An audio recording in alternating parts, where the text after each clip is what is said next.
Boa tarde a todos, mais uma vez. Vamos continuar a ler um dos discursos do banquete. Neste momento é o discurso de Aristófanes, que nós já começámos no sábado passado. Lemos muito pouquinho. Este discurso de Aristófanes é um discurso mais longo, mais difícil, cheio de imagens e que pretende uma explicação para o ser humano que é completamente diferente das anteriores, nomeadamente do Fedro, do Pausânias e, ultimamente, do Erixímaco.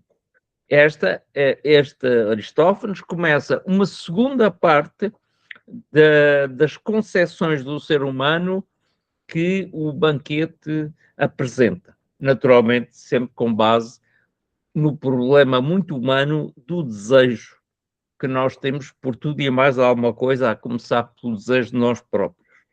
Um assunto muito complicado. Por isso, vamos ver o que é que o Aristófanes diz, vamos continuar a ler. É o Erickson, sou eu, disparate. É o Raça, sou eu. O Erickson é um sueco futebolista, imaginem. Eu, que não sei nada sobre o assunto, mas acho que é não sei, treinador. Imagina, agora vou chamar Erickson ou Raíssa. Pronto. A próxima chamei o Eusébio a mim próprio, Pelé. Pronto.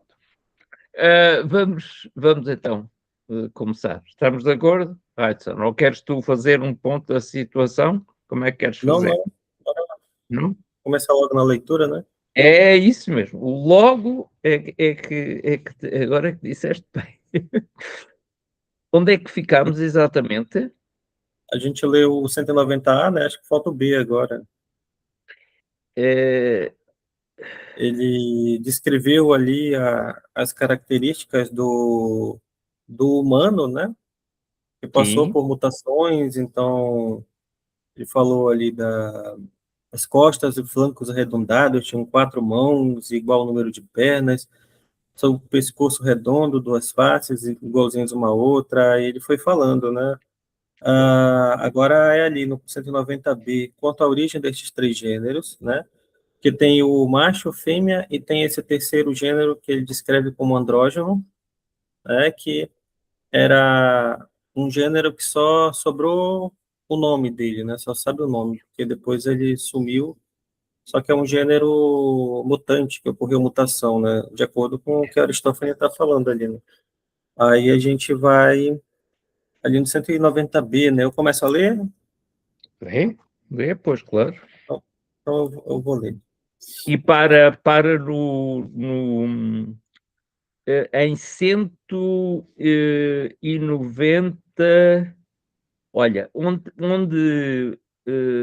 onde conclui o parágrafo em 190D, termina com ao pé coxinho.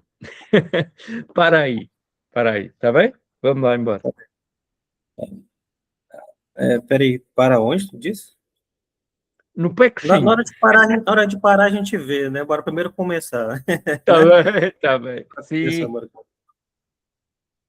Quanto à origem destes 3 elementos, com tais características, Eilan.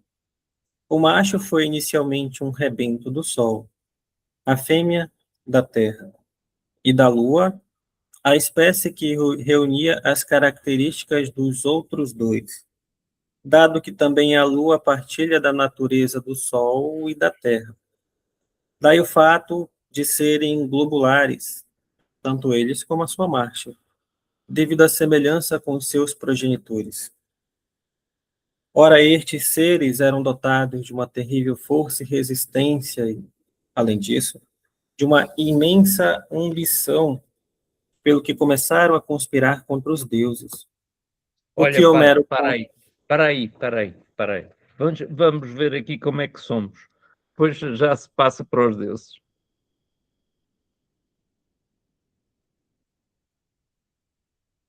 O que é que vês aqui?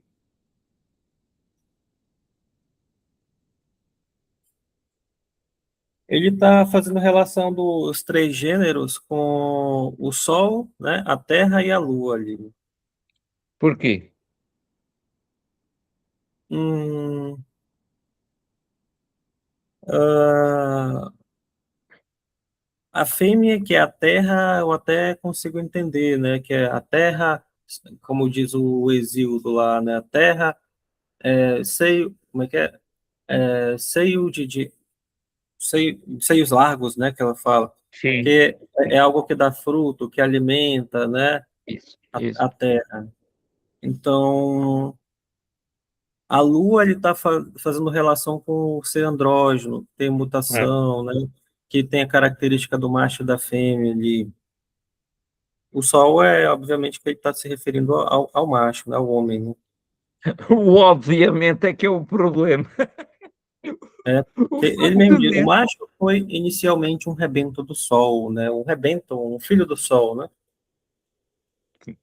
Isso não é um bocado machista?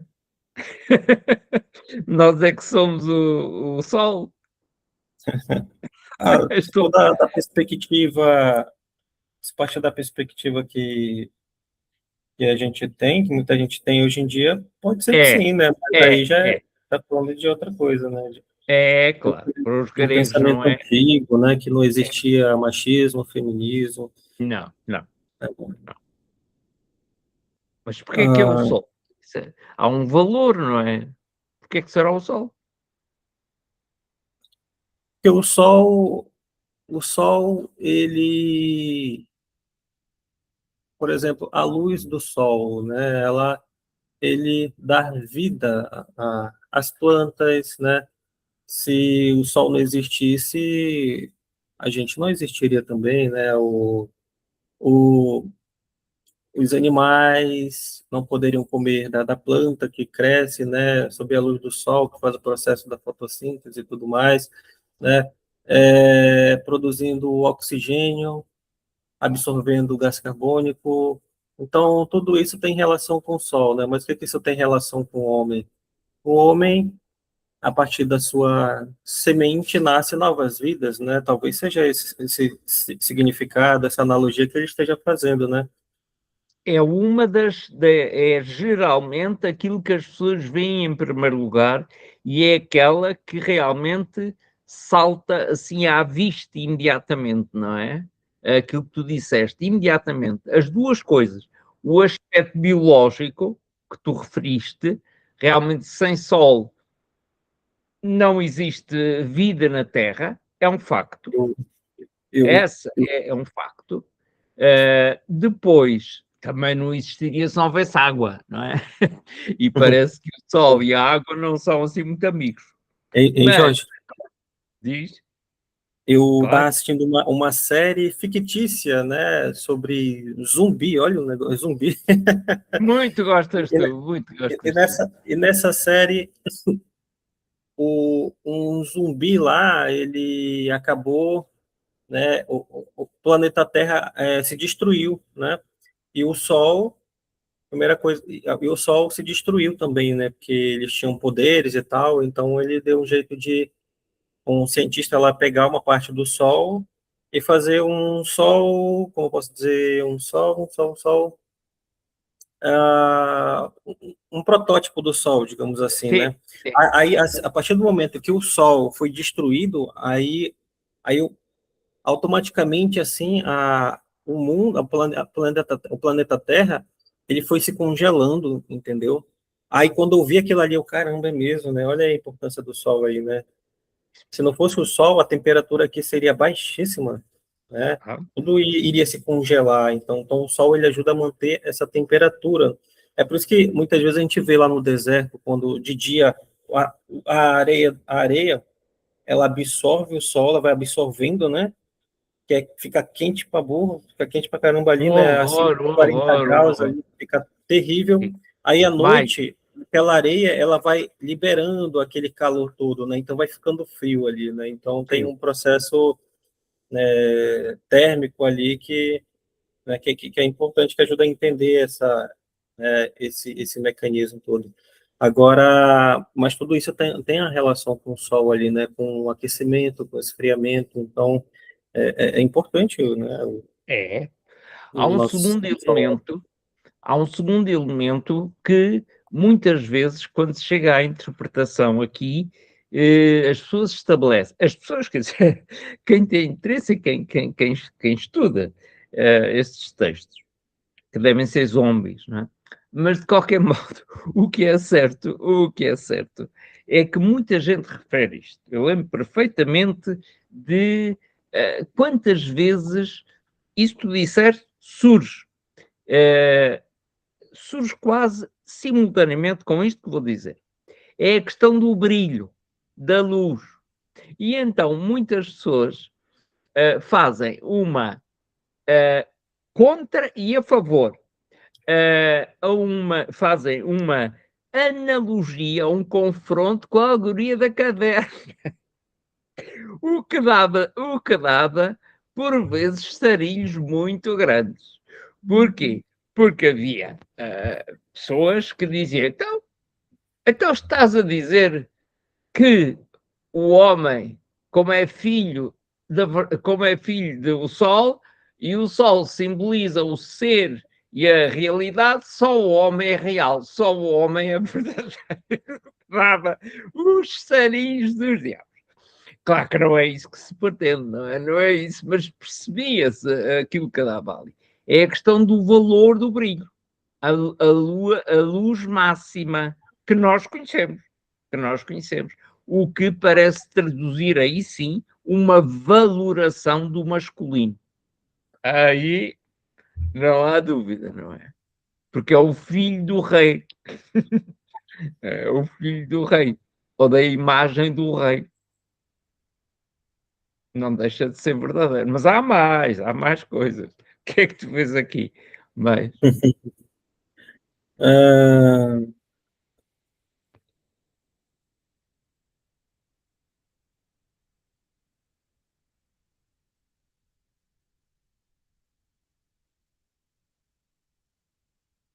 Ah, ora, estes seres eram dotados de uma terrível força e resistência, e, além disso, de uma imensa ambição, pelo que começaram a conspirar contra os deuses. Olha aí a tu ambição ao meio. saltaste logo para aí, que é o que mais te interessa, é evidente. Mas, então e a Lua? Ele está fazendo relação, né, do Sol, a Ok. Terra e a Lua, com o homem, né, com o homem, a mulher e o terceiro gênero, né, O ele, andrógeno. o andrógeno. E todos têm uma relação em comum, né, é isso que ele está dizendo. Só que Mas, todos esses seres, como ele diz, né, eram dotados de força e resistência, eles eram fortes e resistentes. E, ok, além mas eles disso, tinha têm. uma imensa ambição, né? Já que eles tinham muita força e tinham muita resistência, né? O que ajudou a alimentar, dar confiança para eles, né? Essa força deles, né? Ajudou eles a ambicionarem algo maior, né? Claro, pois. Incentivou, né? Ok, Então, ok. por isso eles começaram a se reunir e conspirar contra os deuses ali, e os deuses que estão de olho, né? Não são bestas, né? Eles É isso. mais para Mas frente eles vai ser dito aí, né? O que eles o fizeram que eu, com os homens. o que eu acho muita graça é o teu interesse, o teu desejo, a fome que tu tens por esses aspectos, que são de facto os mais filosóficos. Não há dúvida, não há dúvida, mas há também outros que podem parecer secundários, mas não são. Então, tu falaste há bocadinho da Terra. Sem dúvida nenhuma, a Lua. Que tipo de luz é que tem a Lua? Não deixa de. A Terra, perdão. A Terra. Que é a Terra. A Terra tem um brilho? Não tem. Depende do Sol. Exato. Do Sol e da A Lua. Terra é. A Terra tem movimento? Não, não tem. O Sol tem movimento, aparentemente, e para eles tinha, uma vez que eles eram geocêntricos, não é? Portanto, tinha. A Terra não tem. Então, e a Lua? A Terra tem movimento, Jorge. Ela Ah, gira em torno do não Sol. é. Sim, claro, mas isso eles não sabiam, homem. Ah, sim. Pois. Portanto, eles não sabiam, teve-se de esperar um porradão de anos até saber isso. Sim, mas ele não sabia, né? Não, eles eram geocêntricos, não é? Portanto, acabou, não eram geocêntricos. Ainda não tinha nascido Ele não nem sabia. Copérnico, nem Galileu, ainda estava longe. De maneira que, pronto, não, nada a fazer. Eram geocêntricos. Mas realmente a Terra até nisso estava parada. O Sol tinha movimento e a Lua também tem movimento, mas tem uma luz que é muito desmaiada. Parece que os andrógenos têm qualquer coisa do Sol, mas não têm o brilho do Sol. Esse lado é o lado masculino, não é? O lado mais sombrio, o lado mais sem luz, sem cor, é o lado terreno, o lado que vai ser o feminino.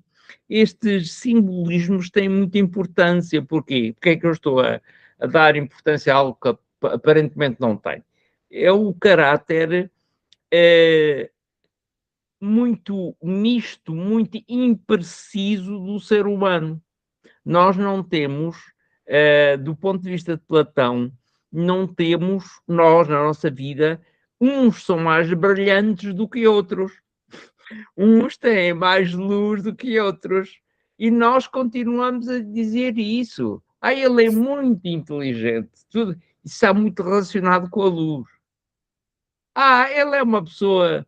É uma pessoa que não é uma pessoa brilhante. Nós continuamos a dizer isto. Não é por acaso. Portanto, estas coisas, estas imagens, não é? Têm muita importância, não é por acaso. Outra coisa é a questão globular, o facto de serem redondos. Por que é que eles são redondos? O que é que tu Como é? achas? Por que é redondo? Por que é que eles são redondos? Já estás distraído. Por que é que eles são Não, não. redondos? Por que é redondo? Sim, Olha, globular. É como um globo. sim, sim, sim. Por exemplo, eu estava assistindo uma vez um filme chamado Alexandria, que ela Sim, retratava a como é que é o nome dela? Hipátia de Alexandria, exatamente, é esse o nome sim, dela. Então, Hipátia de Alexandria, ela era uma pitagórica, né? Uma mulher pitagórica, uma filósofa pitagórica, e nesse filme, né, nessa época, eles consideravam o círculo como sendo um elemento, né, um símbolo geométrico puro, né? fim da Então, perfeição. né, exatamente. Então, a partir daquele símbolo ali, ela começou a estudar a questão do heliocentrismo, né? O movimento do Sol, dos planetas, porque eles de fato eles achavam que a Terra era no centro, né? Eu sei que o heliocentrismo não começou com a Hipátia de Alexandria, né? Mas só que ela contribuiu significativamente ali com a matemática, né? Acho que o Sim. heliocentrismo veio com quem? Com a, Ai, Copérnico, né? é, Copérnico, é, Copérnico, Galileu também teve ali as suas, sim, né? é diferente, mas sim. né?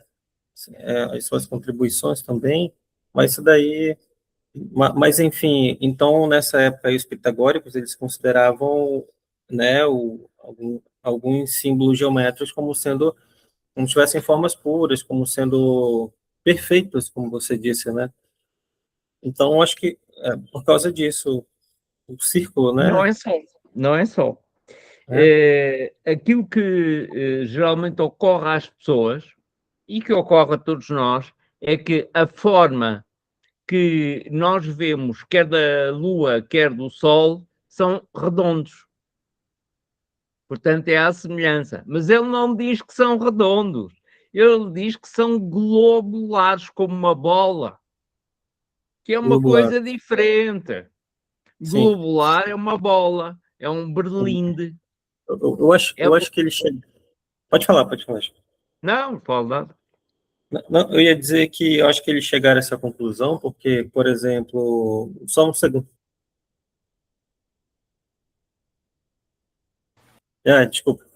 Por exemplo, quando você olha para o Sol ou para a Lua, né, o Sol de dia, a Lua de noite, dá a impressão de que, de fato, eles são redondos, né?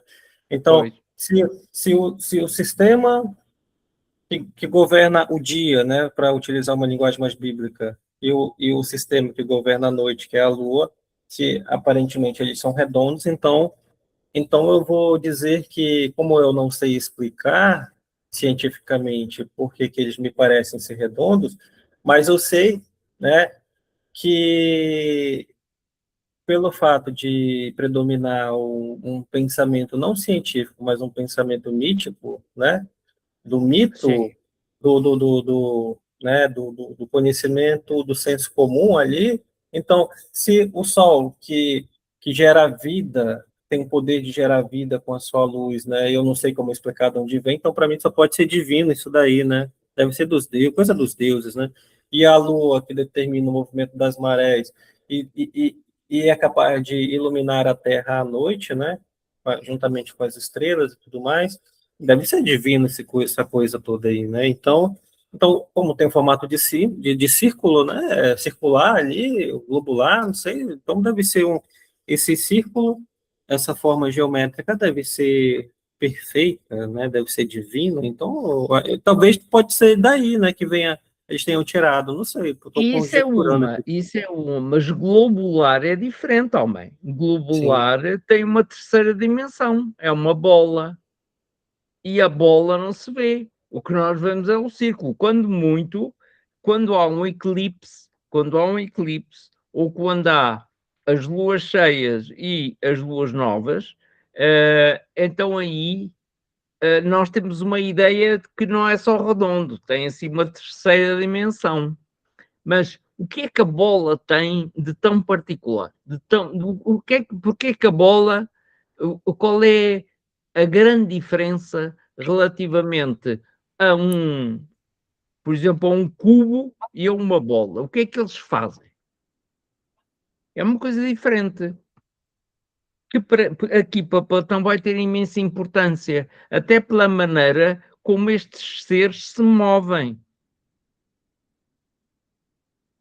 O que é que tu. Vamos supor, tu dás um pontapé num cubo. O que é que acontece? For dar um pontapé em um cubo, o meu Sim. pé vai doer. Uma, dois, uma. Ele vai sair Vai. rolando, né, Jorge? Sai rolando ou sai caindo, acabando por cair numa das faces? Dependendo, claro, vai sair rolando e vai cair, né, por acaso, em uma das faces, né? Pois, e fica parado. E a Sim. bola? A bola vai sair girando. E isso depois para a frente, a que é que vai dar origem? Como o modelo do mundo não é Mas ela, para. Diz, mas, diz? mas ela não gira eternamente, né? Ela vai girar até Não. um certo ponto, porque ela tem uma massa e tem a gravidade, né, sobre ela Exato, ali. Assim. exato. Mas é muito mais dinâmica. No fundo, tem uma superioridade quanto ao movimento, porque o quadrado não se move por si próprio. A bola, se está num plano inclinado, parece que, sem pensar na gravidade, parece que se move por si própria. Ora, que importância é que isto vai ter? Geralmente, eu sempre perguntei, como é que o ser humano se move? É como uma bola ou é como um cubo? Nenhum dos dois. Ora bem, ou os dois. Se os dois você tá querendo dizer que, por exemplo, eu tenho uma face aqui e na parte de trás tem outra face. Então, se eu sair rolando, eu vou, eu vou. E se eu ficar de lado? É uma possibilidade. É uma possibilidade. Aí já será mais difícil rolar. o que é que isto? Porquê é que eu estou a perguntar isto? Pode parecer um bocado estranho. Porque, para Platão, os seres movem-se. Todo o sim. ser que existe move-se. Inclusive, Aristóteles, de uma forma muito comum, na sua metafísica, vai atribuir ao ser um automovimento, uma dinâmica própria. Não é? Tudo está em movimento. Isso é uma ideia muito grega e muito platónica. Portanto, as coisas estarem paradas, a ausência de dinâmica é uma limitação dos seres. Estes aspectos, repara o que é que ele diz, literalmente, daí o facto também de serem globais, tanto eles como a sua marcha, o modo como se movem, devido à semelhança com os seus progenitores, isto é, filhos e pais. Sim. E os progenitores quais são? São os deuses, poça. Sim.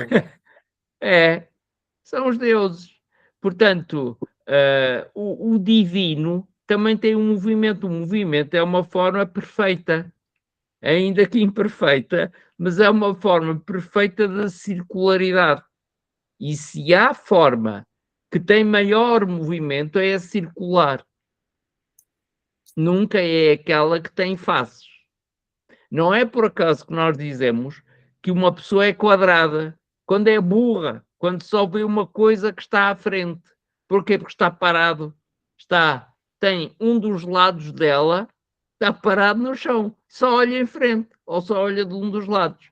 Uma pessoa que tem maleabilidade, uma pessoa que é inteligente, é capaz de movimentar-se mais livremente, não é? E de ver de muitos pontos de vista. Aqui é a alegoria da caverna. É? Porque eles estão parados. E enquanto estão parados, são quadrados. Só olham em frente. Mas quando são libertos, eles veem já muita coisa. Porquê? Porque se movem. Não é por acaso. Há muita coisa nisto, sabes? Muita coisa. Por isso é que eu te disse que este texto, nesta parte, para teu desespero, nunca mais sai do mesmo sítio. É, É, é, é interessante. é interessante, é. Portanto, o ser humano, até agora, mesmo este ser, uma das suas grandes características é poder mover-se. É poder Sim. mover-se. Bem, agora vamos Aí, lá àquilo que tu...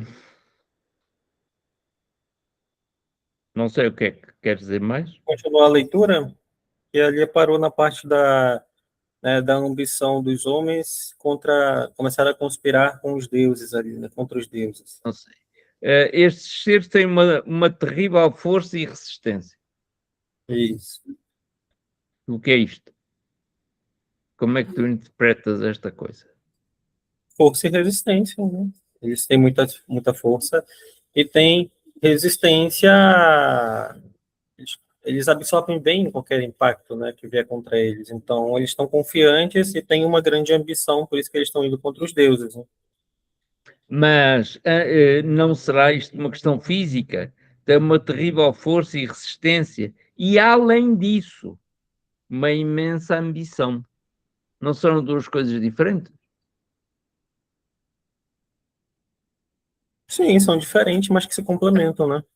E isso é outra coisa. Mas ele, no fundo, em primeiro lugar, eventualmente estará a caracterizar uma característica física. E depois é que ele dizia, além disso, não é? Algo que talvez seja mais importante, há uma manifestação disso, é que são muito ambiciosos, começam a conspirar contra os deuses. Sim, sim, isso como toda vez que alguém fala de força, então a gente imagina, né, que seja de fato uma característica física, né? Sim, Força. sim. Mas eu não posso ter uma grande ambição se eu sou fraco, né? E, Seria querer correr para a morte, como costumo dizer por aí, né? Então, pelo fato deles terem uma grande força e uma grande resistência, isso aumenta a confiança deles, Isso. né? E alimenta a grande ambição que eles têm. Então, o que eles vão É, fazer? Se sentem é, confiantes para conspirar contra os deuses. houve alguém à minha frente que disse algo que eu nunca mais me esqueci, porque de facto está muito bem visto. E ela disse assim: então eles têm muita força física, mas têm um grande poder, nunca mais me esqueci disto, têm um grande poder deles que é desejarem, que é ambicionarem, que é saírem de si próprios, têm inveja dos deuses, porque não são. E então este jogo entre força e poder, eu nunca mais me esqueci, porque de facto há qualquer coisa aqui que ela viu muito bem, não é? Ela viu muito bem. Uma coisa é a ambição e inveja, não é, que eles têm. Começaram a conspirar, porque não vão lá bem, não é? Não é com a força física que eles lá vão. Eles têm o poder de conspirar, não é a força de conspirar, é o poder, têm a capacidade de conspirar. São coisas diferentes, não é? Ela viu muito bem, penso eu. O que é que achas? É, eu já vi, eu já vi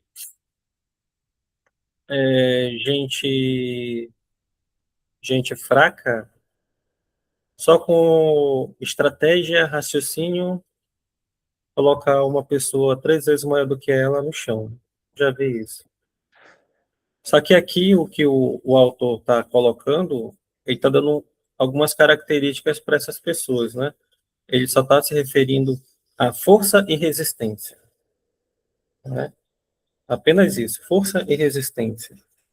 Não está falando de estratégia, não está falando de nada. Então, só a força e a resistência, é claro que sem estratégia, sem inteligência, sem força, né? Eu não adianta eu ter uma grande ambição. Se eu tô preso, né? Em algum lugar, alguém está me mantendo em cativeiro e essas pessoas estão armadas, são muito mais fortes fisicamente do que eu. Se eu não tiver força e for para cima deles, eu estou pedindo para morrer, né? Eles vão me matar facilmente. Então, Claro.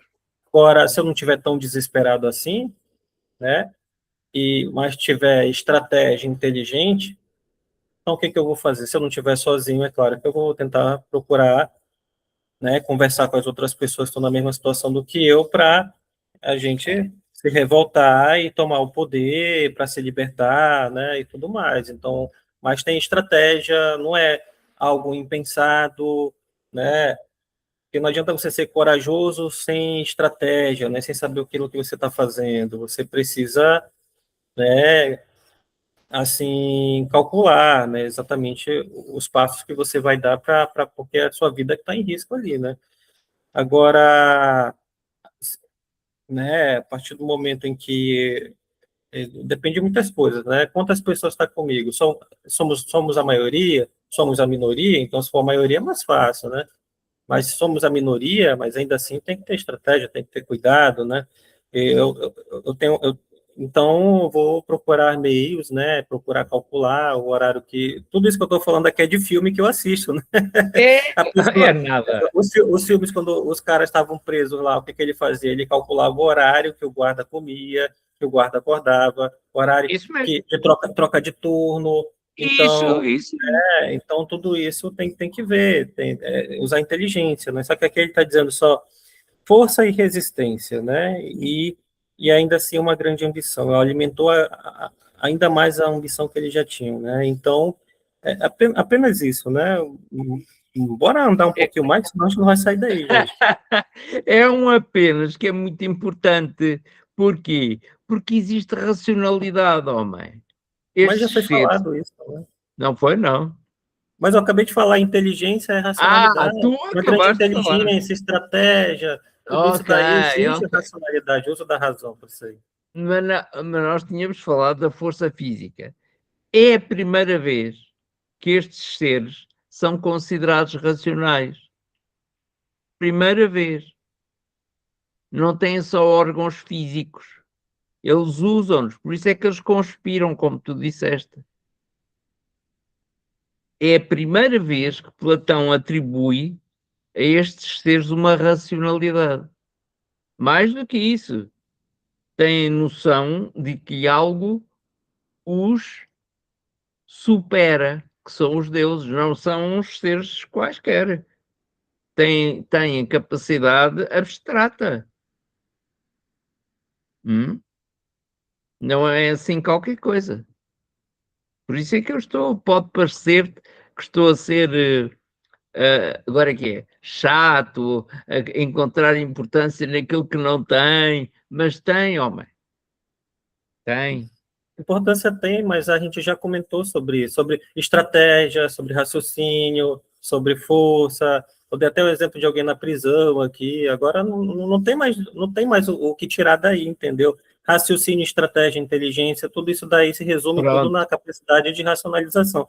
Agora, tudo isso a gente está falando do ponto de vista de Platão, que acredita que os deuses são bons, né? Só que aí é preciso continuar a leitura, né? O que que ele diz mais de Homero? Porque, ó, o que Homero conta de Elo e Efialto, que existe uma divergência ali entre o pensamento de Platão e de Homero, que era um poeta, porque Homero dizia que os deuses brigavam entre si, que os deuses matavam uns aos outros, que os deuses eram cruéis, que faziam atrocidades e tudo mais. Só que a gente não pode ficar só parado aí, a gente tem que continuar a leitura, né? Porque agora a gente está falando de Homero, né?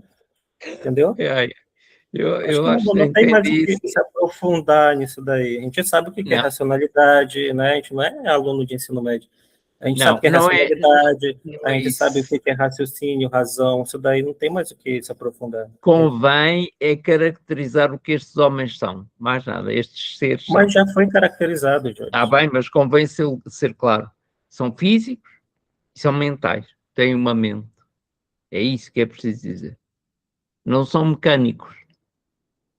Mas isso é Só. óbvio, homem, isso é óbvio. Não é Tem uma nada mente. óbvio. Claro que é. Se você é capaz de racionalizar, de ter inteligência, de estratégia, você tem uma mente pensante. Isso é Oh, mas não é isso. óbvio.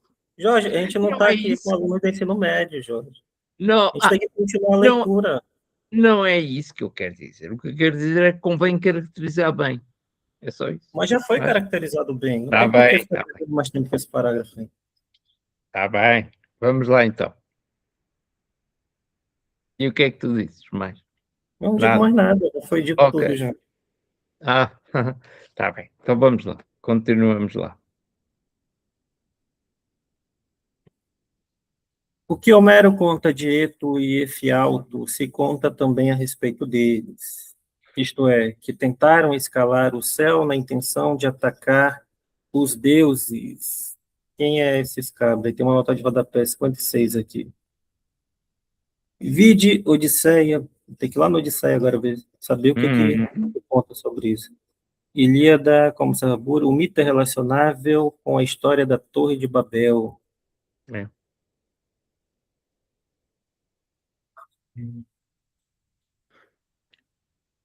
A questão é que eles querem diversidade. É só isso. Querem diversidade. Não querem ser só uma coisa. Querem saber várias. É isso. Diversidade. Ok.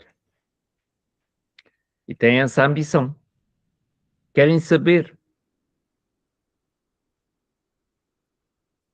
Mas isso tem um risco. Não é? É. Pois. Então vamos lá continuar isto. Então Zeus e as demais divindades puseram-se a deliberar o que haviam de fazer deles e viam-se em sérios apuros. Suprimir a raça e fulminá-la com o raio, como tinham feito os gigantes, nem pensar. Isso era suprimir também as homenagens e os sacrifícios que lhes adivinham os homens. que vinham dos homens. Mas tolerar por mais tempo a sua insolência, também não. Depois de muito matutar, Zeus, por fim, lá se decide. Parece-me, anunciou, que arranjei um processo de continuar a haver homens e acabar de vez com a sua arrogância. É enfraquecê-los. Agora mesmo vou dividi-los ao meio, um por um. Deste modo, não só hão de ficar mais fracos, mas também sairemos beneficiados, graças ao aumento do número. Por enquanto, podem caminhar erectos sobre as duas patas, as duas pernas. Porém, se virmos que mesmo assim persistem na arrogância e se recusam a dar-nos tréguas, então, declarou, volta a dividi-los ao meio e passam a andar só sobre uma perna, ao pé coxinho. Aqui temos uma série de fases, não é? Ao pé coxinho, o que será que quer dizer isso, ao pé coxinho? Não tens a expressão. Uma coisa que nós fazemos quando somos crianças. Andar só sobre uma perna? Aos saltos. É isso. É igual que a gente tem o mito do Saci Pererê, que anda só com uma perna, né? Então é isso. Pronto, é diferente. É isso mesmo.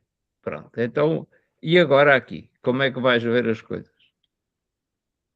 Eu vejo muito complicado, é claro, já sabes, não é?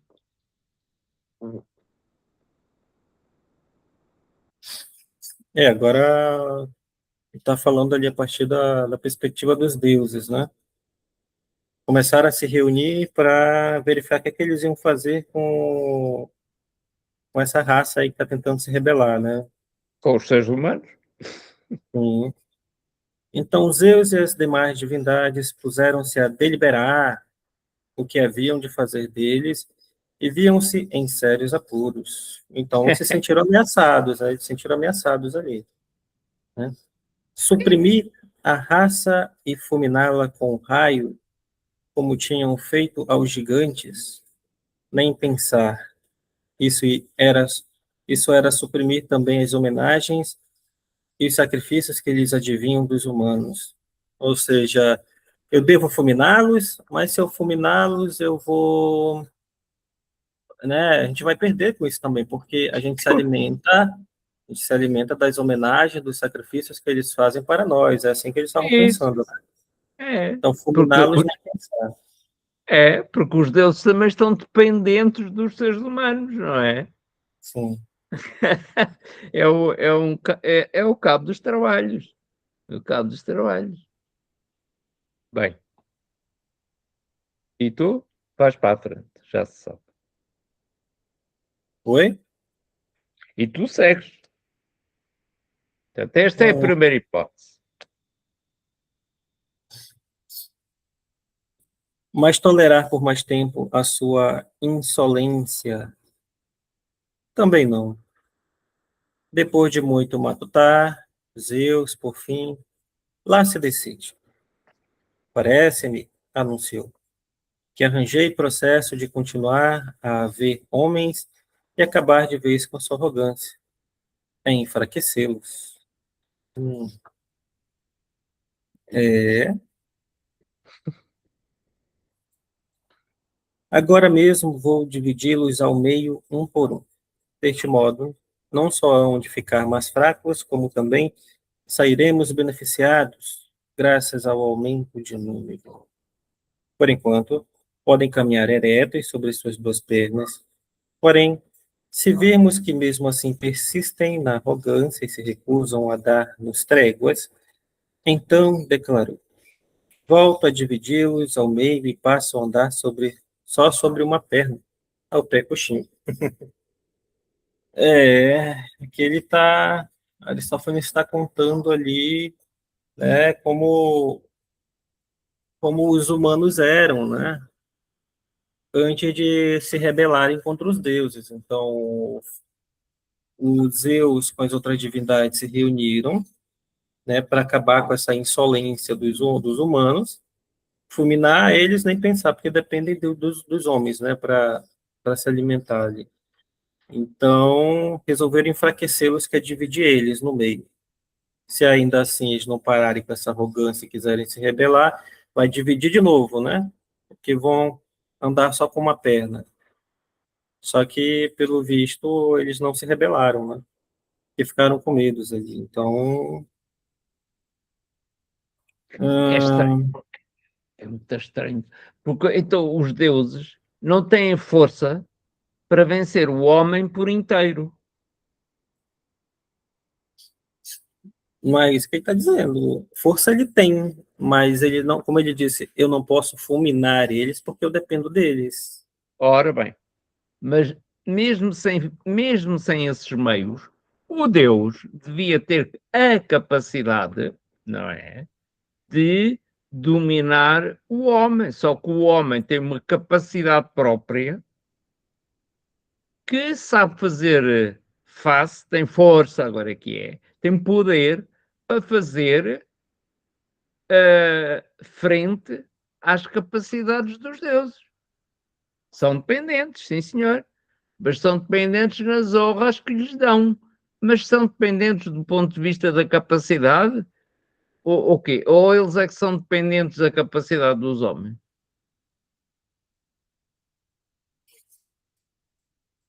O problema não é pequeno.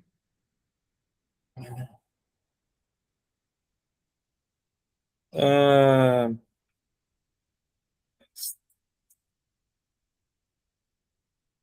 eu acho que os deuses aí, a única capacidade que interessa para eles, como já foi dito, são as homenagens e os sacrifícios, né? São pouco racionais, já reparaste? São pouco racionais. Quem? Os Os deuses. deuses? Tem certeza que são poucos racionais? Porque ele já começa dizendo assim: então Zeus e as demais divindades puseram-se a deliberar. O que é deliberar? Né? É decidir. São Então, racionais, mas são. decidir precisa de quê para você decidir alguma Não coisa? é isso que eu quero dizer. Eles são racionais em função de quê? É para teorizarem ou é para conseguirem aquilo que querem? Para conseguir aquilo que querem. Pois é, e o que querem não é pensar. O que eles querem são as homenagens. Eles não têm gosto nenhum em pensar, Mas não faz sentido isso que você está dizendo. não? Para você, se eu quero pegar aquele ventilador que está diante de mim, eu já fiz isso muitas vezes, né? Pegar, acho que esse exemplo é péssimo, porque isso está mais, né, o movimento muscular do que memória muscular do que a capacidade de raciocínio. Sim, sim. Mas, não sei, alguma atividade. Pegar esse mesmo exemplo aqui, né? É, Eles querem, estão, como ele mesmo diz, eles deliberaram entre si, né? Antes de agir, eles deliberaram, eles usaram do raciocínio, é né? verdade. Para ter uma, para conseguir uma melhor maneira né? De fazer com que os humanos se submetam a eles, né? É. Agora, tudo isso é pensar, Jorge, é pensar, não importa. Ok, mas, mas não é um pensamento teórico, não é um pensamento puro. Não, eles não têm um Mas pensamento eles matemático. estão, a partir do momento que você delibera, você matuta sobre alguma coisa, você está Sim, fazendo um raciocínio teórico. Primeiro, a teoria, eles estão matutando ali na cabeça deles, né? Qual a melhor maneira de fazer os humanos se submeterem a nós? Esse é o pensamento deles. Então, tem todo um pensamento teórico nisso daí. ok, de acordo, vamos estar de acordo quanto a isso. Mas o que é que motiva isso? Aquilo que motiva é uma razão meramente operacional para lhes darem aquilo que eles querem. E o que é que eles querem? Ser honrados. Não querem mais nada. Sim. Não querem progredir no pensamento. Nem querem pensar com os seres humanos. Uma coisa de cada vez, né? aqui ninguém é capaz de raciocinar sobre tudo, entendeu, Jorge? Eu, quando, no máximo, assim que a gente terminar aqui, a reunião, eu vou raciocinar sobre aquilo que eu vou comer, né? Depois de comer, eu vou para a próxima etapa. Eu não fico raciocinando, hoje eu vou almoçar, mais tarde eu vou merendar, mas o que que eu vou merendar? Eu vou merendar pão, eu vou merendar bolacha? Não, o que tiver para comer, eu vou comer, entendeu? Se eu tiver dinheiro, eu vou comprar alguma coisa, o que na hora eu quiser comer, né? Agora, a gente não tem, tudo bem, são deuses, né? Eles deveriam ver o futuro, mas não é disso que se trata aqui. Eles estão raciocinando sobre essa situação que chamou a atenção deles, que os humanos estão tentando se rebelar. Eles estão focados nisso daí, e nada mais. Entendeu? Ok. Então, para ti, a inteligência que está em causa aqui significa que os deuses têm uma inteligência operacional. E têm. Têm uma inteligência operacional. É aquilo que nos é dito. Acabou. É porque eles se reúnem para decidir em função daquilo que querem. Só. Tá? No entanto, do ponto de vista de Platão, ele está já, e do Aristófanes, está já a mostrar o que é que interessa aos deuses. Não passam dali. Não passam dali. Eles querem dividir o ser humano, porque o ser humano, enquanto ser inteiro, no fundo, põe a capacidade deles em causa. Não é? Então toca de cortar, que é para ficarem mais fracos. Porque os seres humanos são muito fortes. E se não são tão fortes quanto nós, se calhar até são mais. Então o melhor é cortá-los, porque são perigosos para nós. É, consegue ver mais alguma coisa aí, Jorge? Várias, mas não digo. É, tá bom. Não vai dizer, então a gente continua com a leitura. Pois é isso mesmo. É Então eu vou isso mesmo. continuar aqui. E ainda falta este do enfraquecê-los e o andar, tu saltaste por cima do andar em pé nas duas pernas. Andar direito, não andar às voltas. Mas ser capaz de caminhar, de ir pouco a pouco, de existir metodicamente, passo a passo. Porque os outros seres andavam a rodar, ou calhas. O Sim, ser humano anda em duas pernas, portanto tem de dar orientação a si próprio. E anda passo a passo. Mais rápido, mais devagar. Mas tem de ter uma direção. Coisa não é fácil. Uma vez que nós somos cortados, necessitamos de alguma autonomia. Precisamos de saber andar. Precisamos dar uma direção ao nosso caminho. Aí está um método, não é? São estas coisas todas, Rax. Pronto. hum,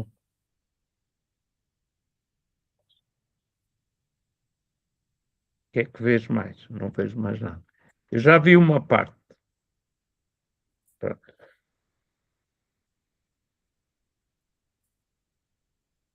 Como é que tu andas? Andas ao pé coxinho ou andas com as duas pernas no chão? já andando com as duas pernas, já me sinto todo troncho, imagina só com uma, né?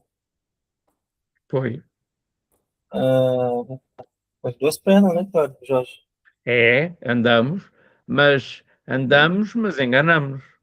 Não temos uma direção assim tão certa. Em que sentido você está dizendo? Não sei, estou a colocar à tua consideração. Como? Estou a colocar à tua consideração. Se sabes muito bem andar para a Ah, direção que queres.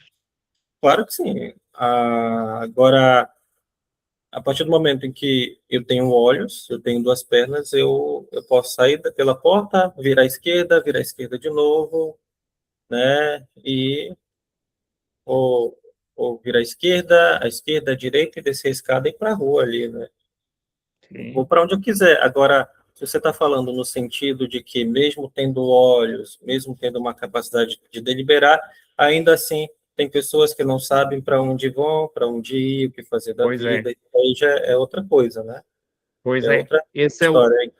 É igual é o, a história lá da Alice no País das Maravilhas, né? Ela chegou em o- determinado lugar, encontrou com um gato, aí ela disse, olha, eu não sei para onde ir, e qual caminho? Ah, se você não sabe para onde ir, qualquer caminho que você pegar é válido, né? Então, entendeu? é, o problema que está aqui, e ele é muito claro nisso, é que o facto de andarmos com os dois pés ainda nos leva a ser arrogantes. O que dizemos, eu quero ir para ali, eu quero ir para lá. E quem diz aos deuses que eu não vou contra eles? Não é? Ainda há o homem, enquanto está em cima de duas pernas, continua a ter uma decisão grande. O pé coxinho também tem, mas tem uma decisão grande. Toma a sua direção de uma forma muito decisiva. Isso pode não agradar aos deuses, porque o homem pode ser arrogante, é o que ele diz.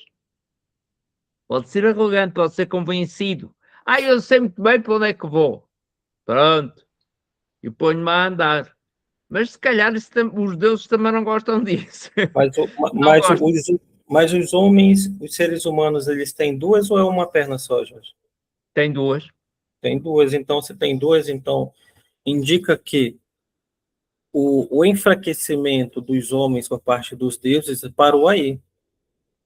Concorda? Mas não é o que ele diz. Ele Não? diz outra. Sim, sim. Olha só. Não. Olha só. Por enquanto, podem andar eretos sobre suas duas pernas. Porém, se virmos que mesmo assim persistem na arrogância e se Ora bem, recusam, permite. calma, calma, e se recusam a dar-nos tréguas, então declarou: volto a dividi-los ao meio e passo a andar só sobre uma perna ao pé coxinho. Ou seja, os seres humanos continuam com as duas pernas. Ou então todos nós teríamos só uma perna, mas não foi isso que aconteceu. Todos nós temos Não. duas pernas, porque eles não ousaram, né? Não ousaram continuar com a rebelião deles. É isso que ele está dizendo aí. Ou seja, os deuses sabem bem que as duas pernas lhes permitem mais do que talvez os deuses gostassem. E se os homens ousassem, se tomassem a arrogância, se tomassem a iniciativa de com as duas pernas irem contra os deuses, isto é, tomarem direções próprias,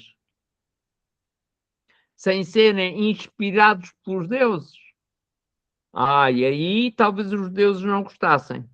Enquanto os homens se deixarem até certo ponto inspirar pelos deuses, tudo bem. Mas se os homens quiserem ser independentes e ir para onde quiserem, talvez isso já não agrada aos deuses. Então, nessa altura, tira-se mais uma perna. É mais difícil. Existe aqui, entre os homens, entre os deuses e os homens, alguma rivalidade. Os deuses não gostam de ser postos em causa. E eles sabem que o homem, como é, mesmo com dois pés no chão, ainda tem uma capacidade de pensar que é capaz por si só andar e de escolher aquilo que quer fazer. Portanto, também tem capacidade para dar cabo dos deuses e de não lhes oferecer aquilo que eles querem, de lhes prestar honras. Mas como os homens continuam a prestar honras aos deuses e não têm assim tanta segurança assim próprios, não foi preciso cortar a outra perna. É só por isso. Porque se os homens com as duas pernas não prestassem honras aos deuses, os deuses cortavam a perna. Cortavam-nos a perna, era a vingança. Sim, é isso que foi dito. É. E é bem complicado. Bora continuar, Jorge? A tua preocupação é andar. É porque a gente está rodando em círculo, você está repetindo aquilo que já foi dito várias vezes, entendeu? Achas? Sim. Pronto.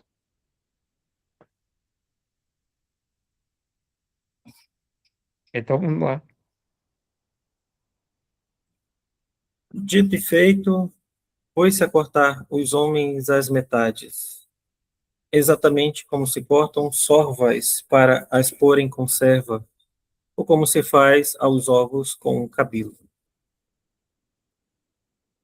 À medida que os ia cortando, encarregava, encarregava Apolo de lhes virar o rosto e a metade do pescoço para a superfície amputada, na ideia de que os homens se tornariam mais humildes com o espetáculo da sua própria amputação diante dos olhos. E ordenou ainda que os sarasse das restantes feridas. Apolo tratava, pois, de lhes virar o rosto e repuxando a pele de todos os lados para a parte agora designada por ventre.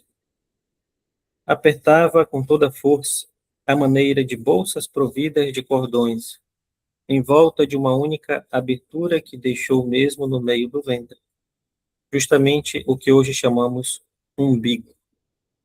Alisou-lhes ainda numerosas rugas que ficaram e modelou-lhes o peito com um instrumento do gênero dos que usam os cordoeiros para aplanar as rugas do coiro em volta da forma. Todavia, deixou-lhes umas tantas, mesmo na região do ventre e do umbigo, como lembrança do seu antigo estado. Tem uma nota de rodapé ali, né? 57. Supõe-se que se aluda que é um jogo de caráter amoroso praticado pelos convivas, talvez relacionável com a adivinhação através dos ovos. 58. Alusão à teoria da reminiscência, note-se que é o único passo do banquete onde Platão se socorre da reminiscência para explicar a natureza do homem e a origem do amor.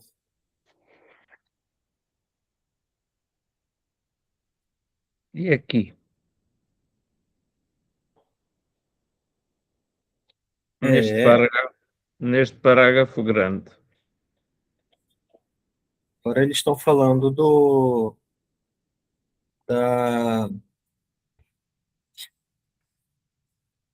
da, da atuação dos deuses ali em remodelar esse homem, né? Essa espécie humana aí que foi dividida pelos Zeus, né?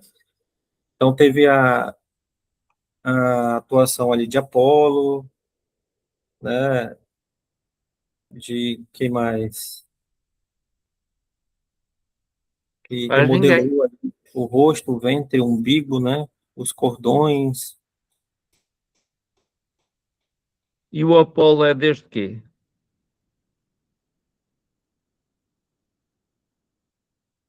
Faz Apolo.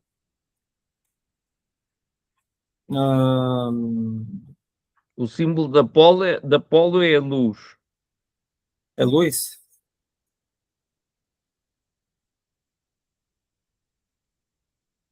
Símbolo do Apolo é luz, né? Tem a ver, Apolo, tem a ver com a Plantação. verdade. Tem a É ver com a verdade? verdade. E Eu sei que Zeus vai dar ao Deus da verdade, é, a capacidade de modelar os homens. Portanto, os homens, aparentemente, é o Deus da verdade que lhes vai dar o quê? Dá só a forma ou diz-lhes para onde é que hão de olhar? dá tudo, né, Jorge? Dá, dá. O homem, aqui, o ser humano, até certo ponto, perde a sua autonomia. Porque ele vai querer a verdade, mas tem a cabeça voltada para determinados lados. Não tem uma visão completa. Porque é este Deus, não é por acaso que Zeus dá a Apolo essa capacidade. Porque sabe muito bem que Apolo vai limitar a visão dos homens. Até lhes vai dar a ambição de conseguir a verdade, coisa que é difícil, se não impossível. É. Bem complicado, isto aqui. E depois há uma série de transformações no corpo, claro. Isto podia ser, podíamos ver, não é? Mas não vale a pena. O que é certo é que o corpo do ser humano está cheio de feridas. Isso é aquilo que Platão diz, de uma forma muito clara. Está cheio de feridas e vai ficar cheio de cicatrizes. Não é Cheio um de corpo, feridas. é de feridas, vai ficar cheio de cicatrizes. Não é um corpo perfeito. Uhum. Ah, não é um corpo divino. É um corpo que foi intervencionado, para falar assim. Foi violado, não é? Foi violado. A única coisa que lhe resta é um umbigo. Umbigo? Uhum. Do estado mais completo do seu ser, a única coisa que lhe faz é o umbigo, que é redondinho, que é aquilo que nos liga à mãe, não é?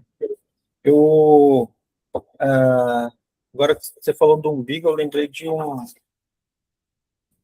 Tem uma obra, eu não me lembro, faz muito tempo que eu li isso, mas eu lembro que eu emprestei da biblioteca, que ele diz que parece que jogaram um ovo que representava o umbigo, né?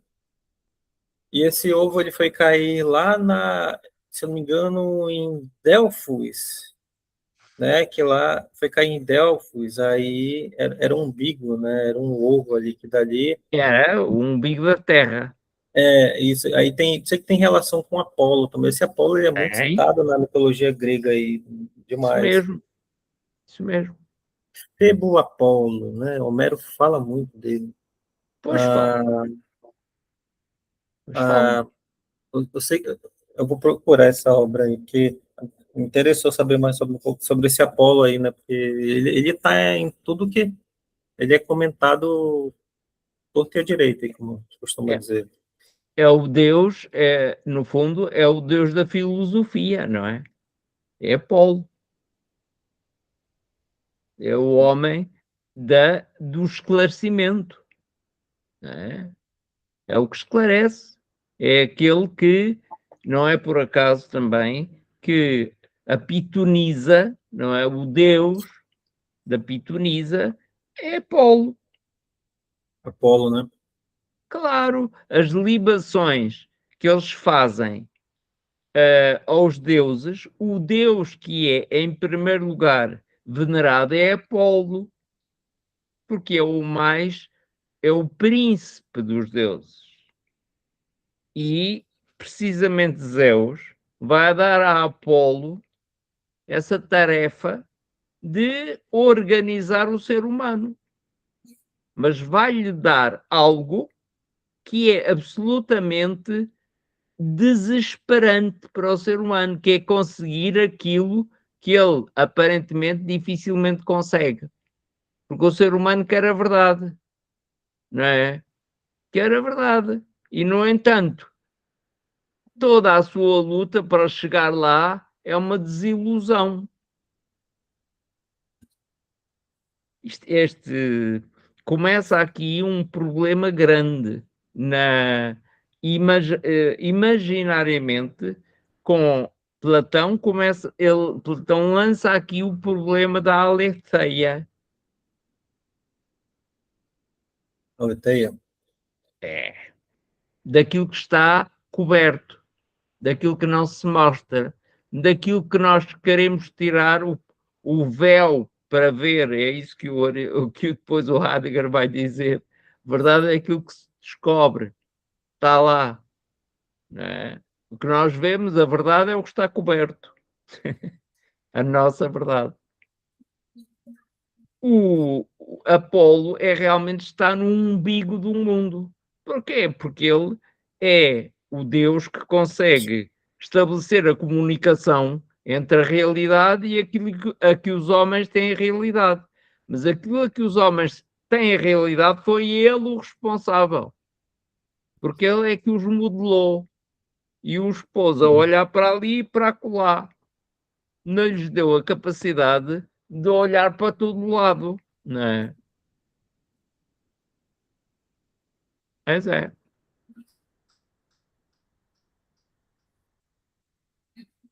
É Interessante essa terrível. bola, né? É, claro que é. Interessante. Claro que é. É o Deus da luz, da música e da profecia, não é? Da realidade, da harmonia e do futuro. Portanto, é ele que consegue relacionar, por isso é que ele tem domina um umbigo. Domina o quê? O passado, o presente e o futuro. É o ponto de passagem. Por isso é que a pitonisa, não é? A profecia, não é? O Deus de Sócrates, não é? Uh, está simbolizado por Apolo. Só que Zeus deu ao Apolo este terrível poder de lhes virar o rosto e a metade do pescoço para a superfície amputada na ideia de que os homens se tornariam mais humildes com o espetáculo da sua própria amputação diante dos olhos. Terrível, Apolo, porque nos pôs a olhar para aquilo que no fundo nos falta. E depois não conseguimos encontrar. Então, vamos ter com a profetisa, não é? Foi uma grande vingança de Zeus, porque Zeus vingou-se através de Apolo. Apolo é um deus muito convencido de si próprio, ele é que é verdade. Então diz aos homens: olha para ti, que até só tens uma parte de ti. Portanto, não queiras conhecer a verdade. O pior é que também lhe deu o veneno. O ser humano quer conhecer a verdade, mas só pode olhar para aquilo que lhe falta. E quer ultrapassar aquilo que lhe falta. E temos aqui um grande problema. Isto tem muita coisa que se diga. Não podemos é passar por cima, não é? Por isso, Raíssa, não andamos às voltas. Pode parecer-te, mas não andamos. Não andamos. É difícil, é um texto difícil. Mas é encantador, não é?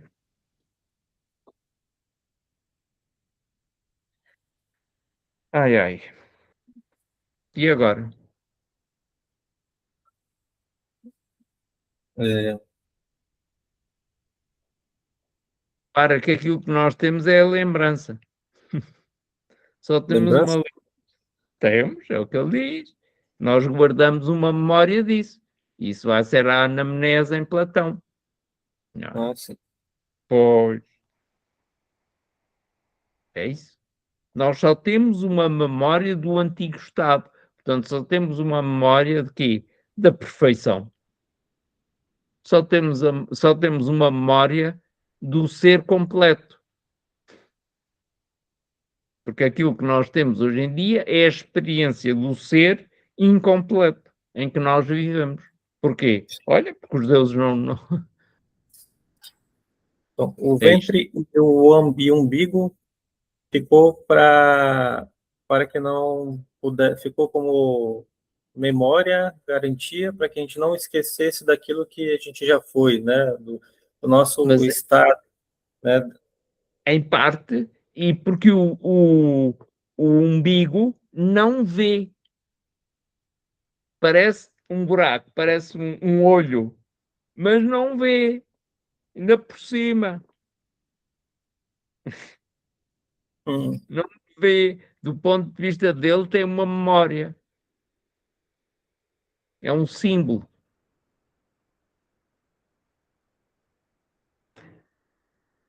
Nós até prestamos homenagem à mãe através da imagem do umbigo. Eu estive ligado a ti. Ou a mãe diz, tu fizeste parte de mim. Eu separei-te quando te Aham, cortaram o umbigo, não é? É o tal corte.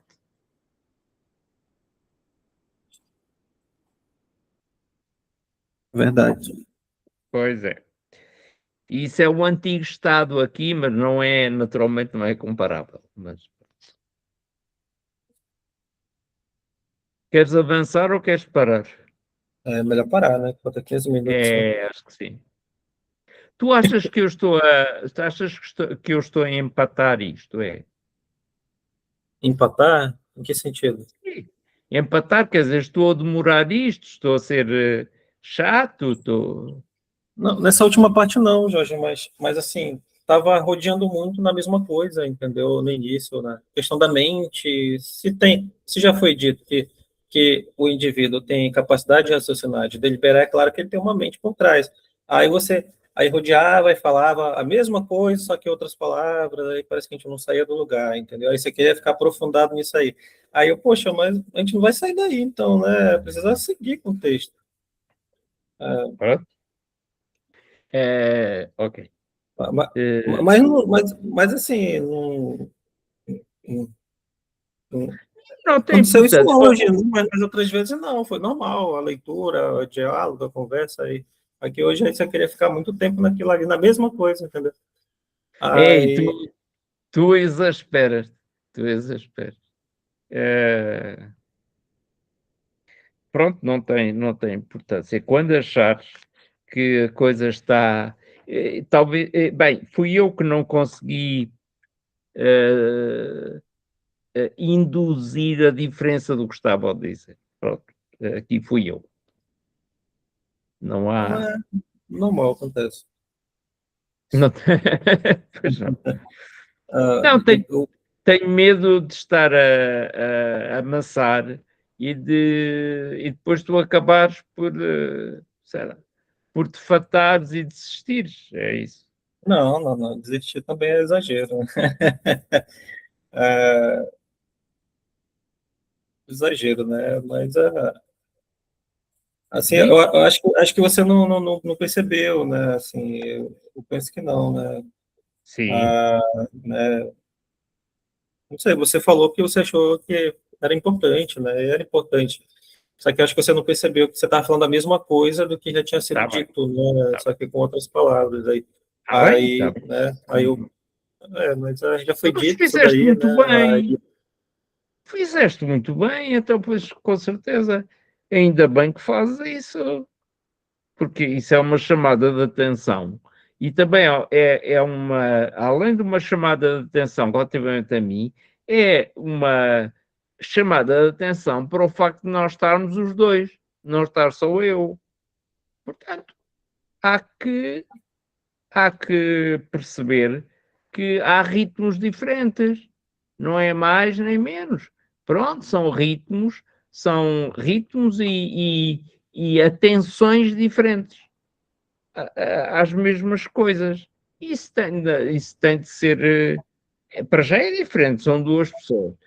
E por isso, epá, pronto, a ti naturalmente que interessa de uma forma muito imediata esta intenção de atacar os deuses, de escalar o céu, de conspirar, vai interessar-te imediatamente, isso é limpinho, porque é o lado mais rico do texto aqui, não há dúvida. E eu é que sou muito, muito esmiuçado e como estou habituado